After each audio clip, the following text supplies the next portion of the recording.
Então, vamos fazer a leitura dessa nota da oitava e irmos passando para a finalização do estudo.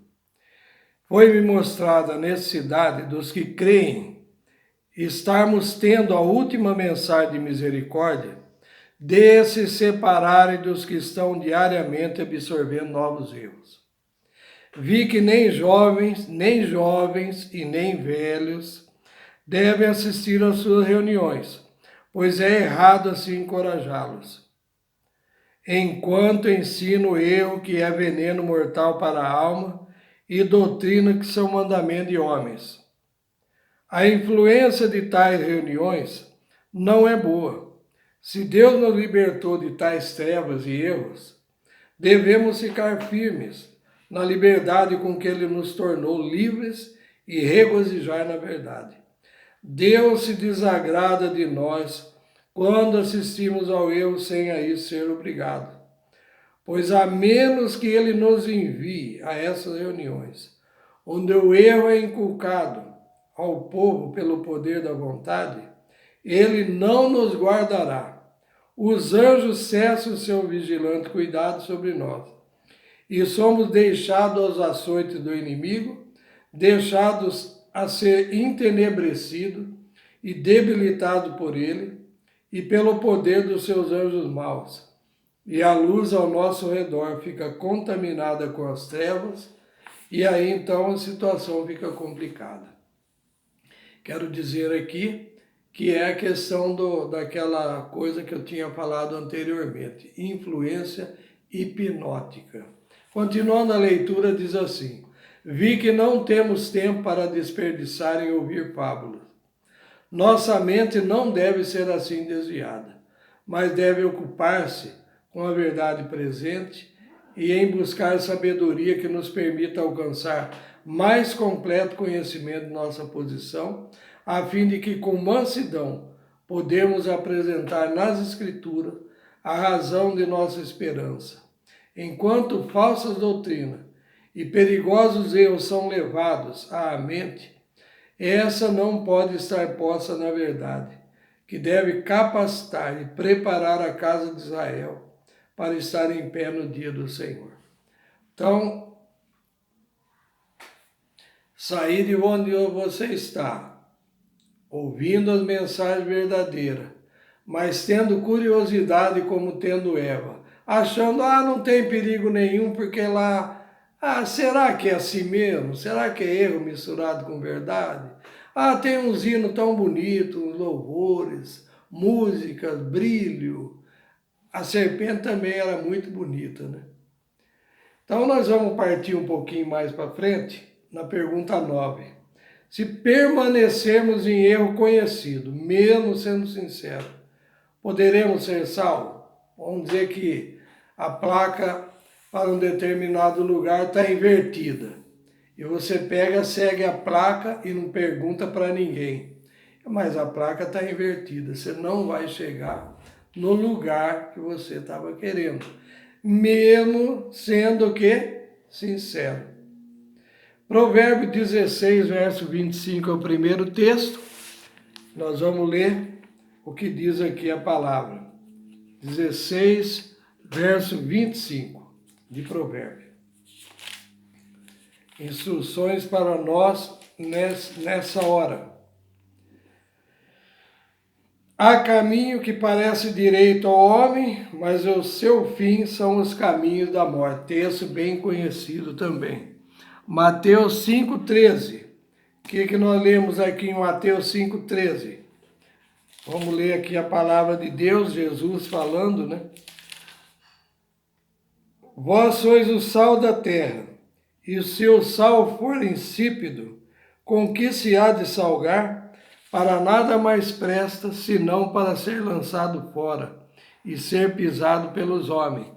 Timóteo, segunda carta de Timóteo, capítulo 3, verso 13. Lemos assim: mas os homens maus e enganadores irão de mal para pior, enganando e sendo enganado. Aqui nós estamos falando também dos falsos mestres, falsos pastores, falsos ensinadores. E você acha que ele vai aparecer como um chifrinho de rabo? Não. Vai aparecer muito brilhante, muito bonito, falando bem, com muita capacidade, né? Muitos cursos, né? E aí então você vai por interesse próprio, interesse escuso, que a gente não sabe o que é que está por trás da mente da pessoa, do jovem, do velho, que nós lemos agora há pouco, né? E o que é que está fazendo com que você vai assistir em determinados lugares sem ser obrigado. Faça uma reflexão na sua vida. Então aqui a nota é do segundo Mensagem Escolhida, página 56. A fé em uma mentira. Olha ali, o assunto da placa invertida. A fé em uma mentira não terá influência santificadora sobre a vida ou o caráter.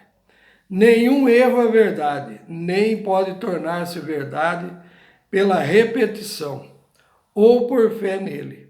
A sinceridade nunca salvará a alma das consequências de crer num erro.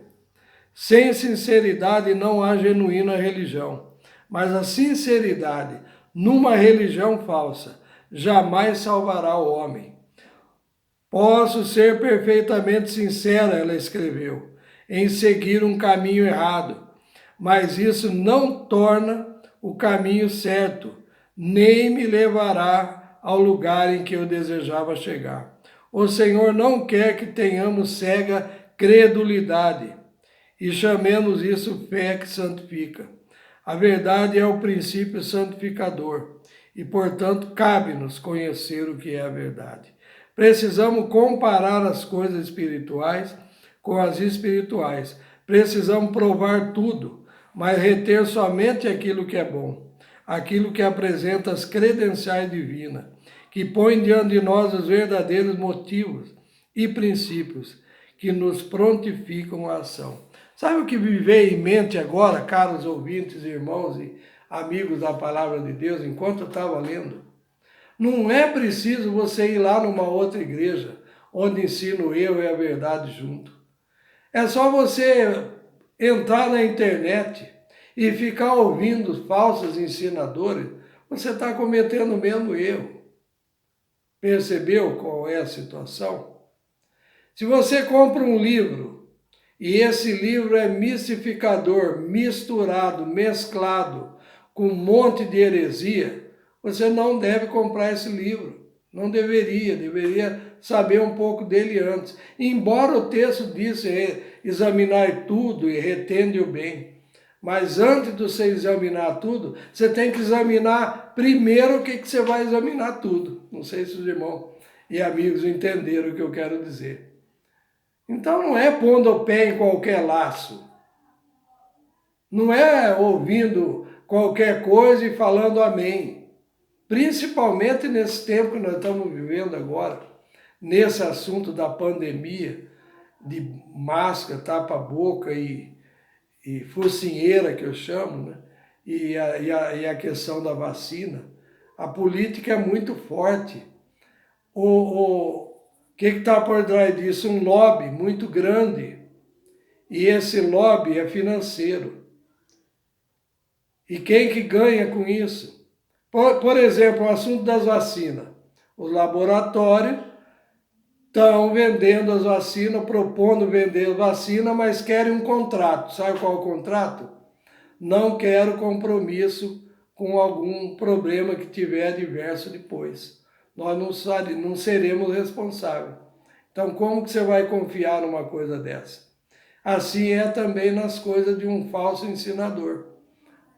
Como que você vai confiar numa coisa que o cara vem aparecendo tão bonitinho, tão luminoso como ela é serpente, e aí você acaba indo para o buraco, porque a placa está invertida.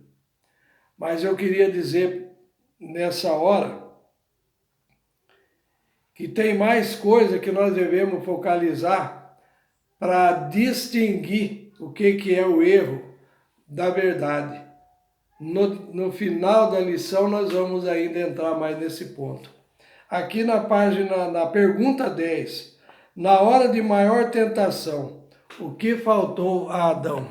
Aqui no livro de Hebreus, capítulo 11, verso 6, temos aqui um esclarecimento do apóstolo Paulo. Capítulo 11, verso 6. Ora, sem fé é impossível agradar-lhe, porque é necessário que aquele que se aproxima de Deus creia que ele existe e que é galardoador dos que o buscam. Então, aqui está falando de fé. Sem fé é impossível agradar a Deus. E o que é que faltou a Adão na hora da maior tentação? Lembra que o apóstolo Paulo também escreveu que Eva foi enganada, mas Adão não. Ele foi tentado agora por Eva. Ela veio mais sensual, mais atraente para ele, né? Como fala o patriarca e profeta. E ele agora poderia pensar assim, bom, ela já está perdida. Deus pode me dar uma outra, ela vai morrer mesmo, né? Ele me dá uma outra disjuntora. Mas ele falou assim, pensou, né? Mas eu não quero ficar sem essa. Assim é como muitos jovens hoje que oram antes de casar, né? Por um casamento, por um noivo, por uma noiva, né? Ora a Deus para que ilumine ele ou ela, se é esse o caminho, mas desde que seja esse, desde que seja essa. Isso não é oração verdadeira.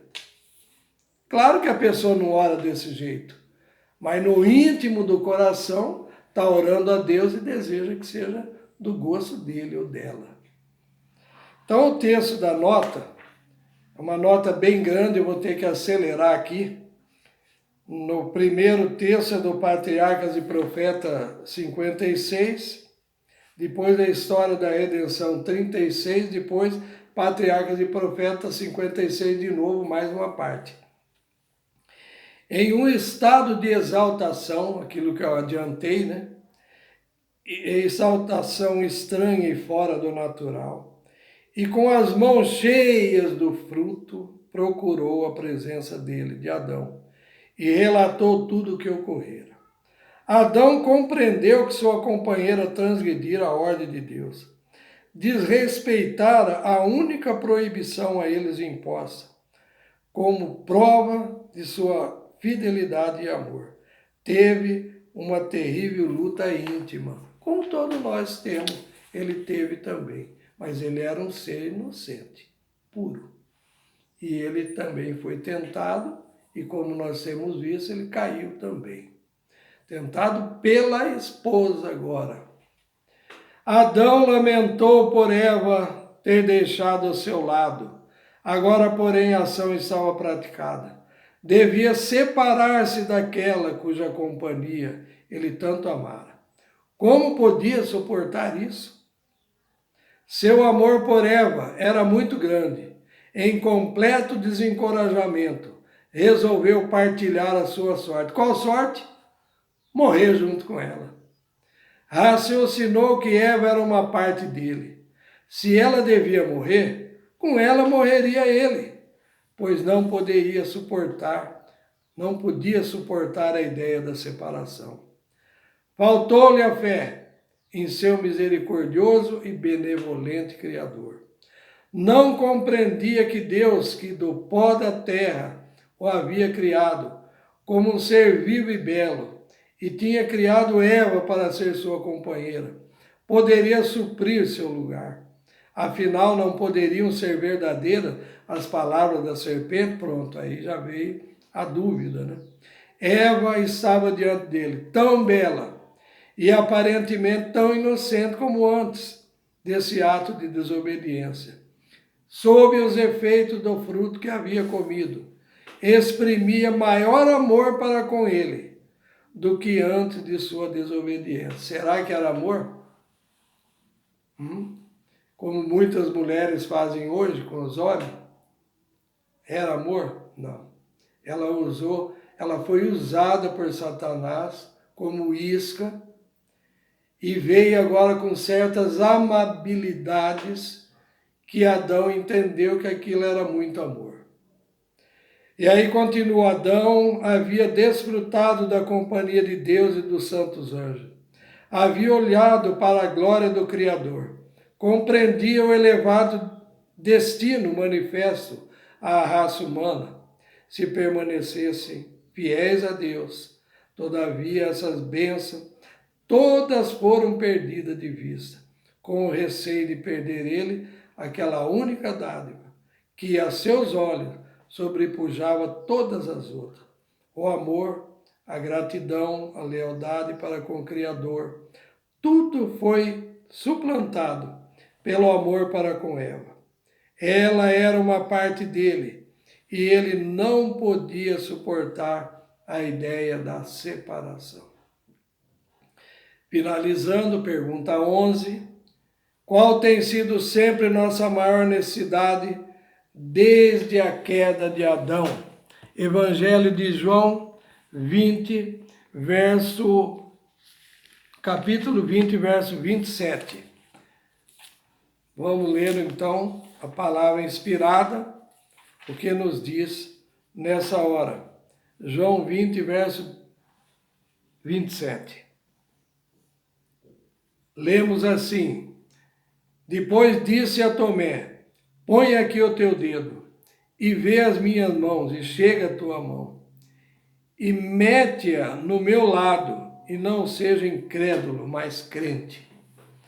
Então aqui, além da situação de Adão, nós estamos vendo a situação de Tomé, né? Depois de tudo que ele tinha ouvido, convivido com Jesus, né? Agora, para crer, ele teve que pôr a mão no lugar. Jesus ainda teve misericórdia dele. Veja que bênção.